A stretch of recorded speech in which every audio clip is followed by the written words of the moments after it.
প্রথমে ফেসবুকে প্রেম, তারপরে দুইজনের পরিবারের সম্মতিতে বিয়ে করে প্রায় ১.৫ মাস চলে যায়, কিন্তু তবুও ছেলেটি বুঝতে পারে না সে আসলে একজন মেয়েকে নয়, একজন ছেলেকেই বিয়ে করেছে।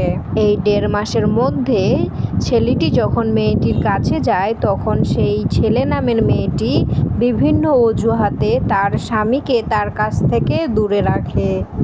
এতে ছেলেটির সন্দেহ হয় এবং ছেলেটির মা ও প্রতিবেশীদেরও সন্দেহ হয় একটি মেয়ের মধ্যে ছেলেদের স্বভাব কেন, তার কণ্ঠ এমন কেন, তার স্বভাবগুলো সমস্ত কিছুই যেন ছেলের মতো। সবাই যখন সন্দেহ করে, এক প্রকার ছেলেটি জোরজবস্তি করে তার স্ত্রীকে যাচাই করতে যায় যে তার স্ত্রী সত্যিই ছেলে নাকি মেয়ে। ঠিক তখনই বেরিয়ে আসে আসল ঘটনা।